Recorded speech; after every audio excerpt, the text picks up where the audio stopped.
Doctors are the people who society relies on for medical knowledge. They provide help for those people in need of it without hesitation. Doctors might want to keep some things private from their patients. Some of these secrets pose a risk to their career, and in some cases, it may be better not to share them with patients. If you're curious, stay around for these top 10 secrets doctors don't want you to know. Number 10. Doctors can be secretly rude. Doctors can be very patient, but there are times when that patient wears off, especially when dealing with problematic patients. Angry patients, patients who think they know better thanks to Dr. Google, and patients that lie and withhold vital information are some examples of patients a doctor doesn't want to encounter in the emergency room. Doctors want to connect with their patients in order for them to perform their work, but if their patients don't cooperate, you may find yourself being laughed at and insulted. Albeit sneakily by your doctors and their colleagues. Through the use of doctor slang, they may insult you without you knowing. One case involved a doctor who got into trouble after he wrote the abbreviation TTFO, which means told to off, on a patient's notes. The next time you visit a doctor, be mindful and be respectful of their profession. Tell them what needs to be told. Be a troublesome patient, and you might get a prescription of CLL. That's the abbreviation for chronic low life, by the way. Number 9. Mortality rates differ between hospitals. Different hospitals have varying degrees of success when it comes to treating patients' medical conditions. One hospital may have had successes in performing certain types of treatments or surgeries, whereas other hospitals may not have as much experience or success, which, as you can imagine, is bad news for some patients. There are many factors that influence this disparity. For instance, one 30-day study conducted early this year showed that teaching hospitals have lower mortality rates compared to non-teaching hospitals, an 8.1% mortality rate compared to 9.6% at non-teaching hospitals. This is likely due to the fact that doctors in teaching hospitals have greater experience and are more up-to-date with current research compared to doctors at non-teaching hospitals. Other possible factors, according to research done in 2010, are hospital occupancy and seasonal diseases. Essentially, patients afflicted with seasonal diseases can unwittingly infect an entire crowded hospital, thus increasing risks to other patients. Deciding which hospital to go to can be a crucial choice, so take some time to know more about the hospital before you decide to enlist their services. Number 8. Doctors misdiagnosed a lot. You may think doctors are perfect and incapable of making mistakes, but the truth is, like other people, they also make mistakes from time to time.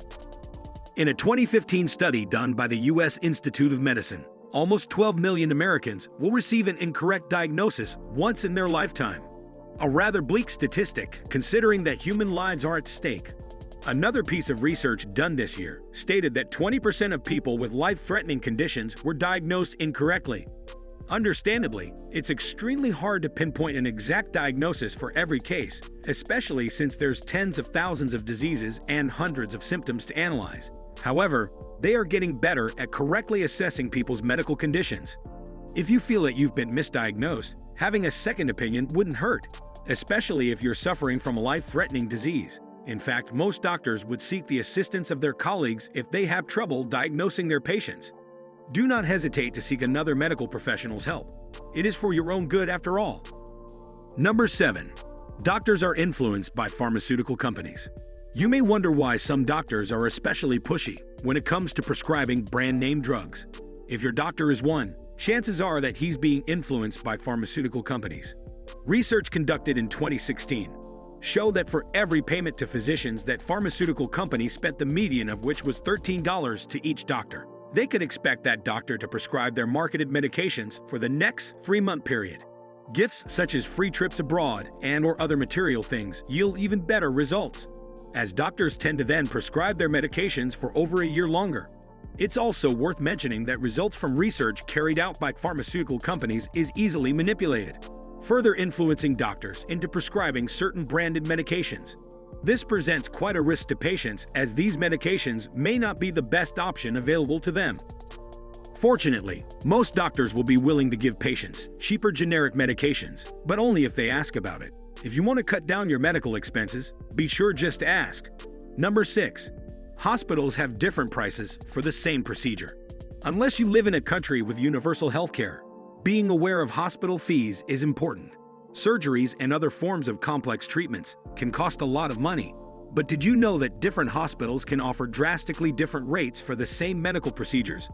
A 2015 study by CMS proved this fact. For example, a joint replacement at the Chickasaw Nation Medical Center may set you back around $7,492, while the same operation can cost you up to $235,132 at the Memorial Hospital of Salem County. A jaw-dropping 3,300% increase. Even more surprising is that Medicare, one of the leading national insurance programs in the U.S., pays the former an average of $16,585 per procedure compared to $13,654 to the latter. The prices continue to drastically change every year, which serves to confuse both medical institutions and hospital patients. As always, checking the hospital's rates before admitting yourself can save you a lot of money in the long run. Don't forget to check if the hospital supports your insurance programs as well. Number 5. Your doctors probably don't communicate with each other. Poor communication can lead to disastrous results, and this is especially true in hospitals.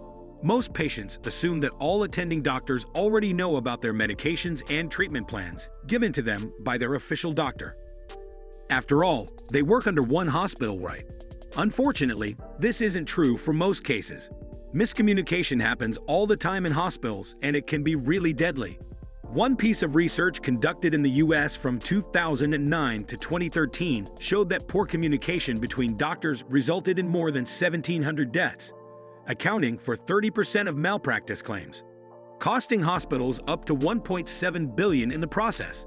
Examples of poor communication were no communication with regards to the patient's current condition, incomplete and poor documentation, and not reading the medical records. Patients, even though it's not their main concern, should play an active role in order to rectify and resolve these miscommunications. This simple act may actually save their lives in the future should problems arise. Number 4. Avoid July and weekends. It's impossible for you to control health emergencies, especially when you require immediate medical attention. But as much as possible, steer clear of hospitals during the summer months, especially July. According to a 2011 study by the Annals of Internal Medicine, mortality rates often increase during the month of July when compared to other months. This can be attributed to the arrival of new medical graduates and the departure of more experienced medical residents. In addition, research from the UK concluded that weekends also suffer from higher mortality rates, as patients are 16% more likely to die compared to being admitted on a weekday. Fewer staff and limited access to diagnostic tests were pointed out as the main reason why weekends have higher mortality rates. In direct contrast to this, however, is the fact that teaching hospitals have overall lower mortality rates, even when faced with a July or weekend effect or both.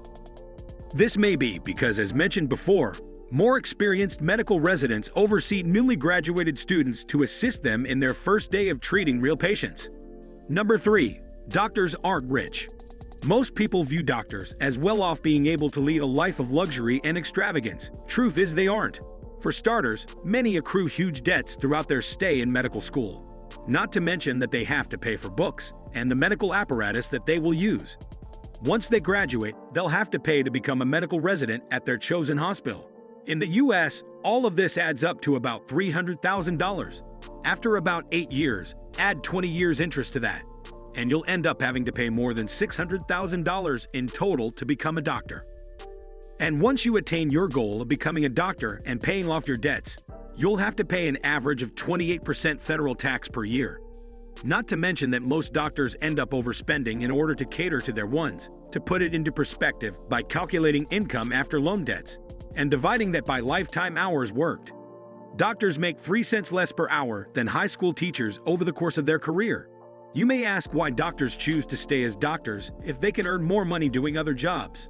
Maybe it's because their passion outweighs their need for money.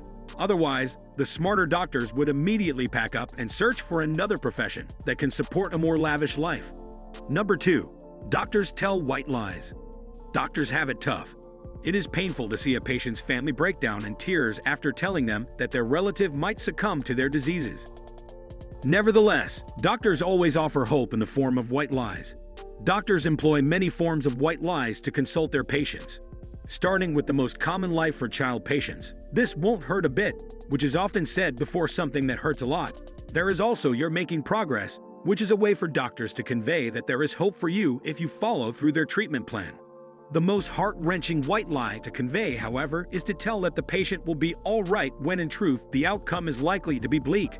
It's hard for doctors to experience the pain that their patients are going through. What if it happens to one of their relatives? Would they be there to save them? All of these questions lead to the last entry of this video. Number 1. Doctors are prone to depression. Having to deal with the constant pressure of meeting with clients, dealing with angry and troublesome patients, family issues, and consoling the loss of a family's loved one can take a toll on a doctor's mental health, which often leads to unforeseen consequences. Depression amongst doctors is quite common. Research shows that medical students and interns are up to 30% more likely to get depressed than the general populace. The research also states that depression is more prevalent amongst female doctors compared to male doctors.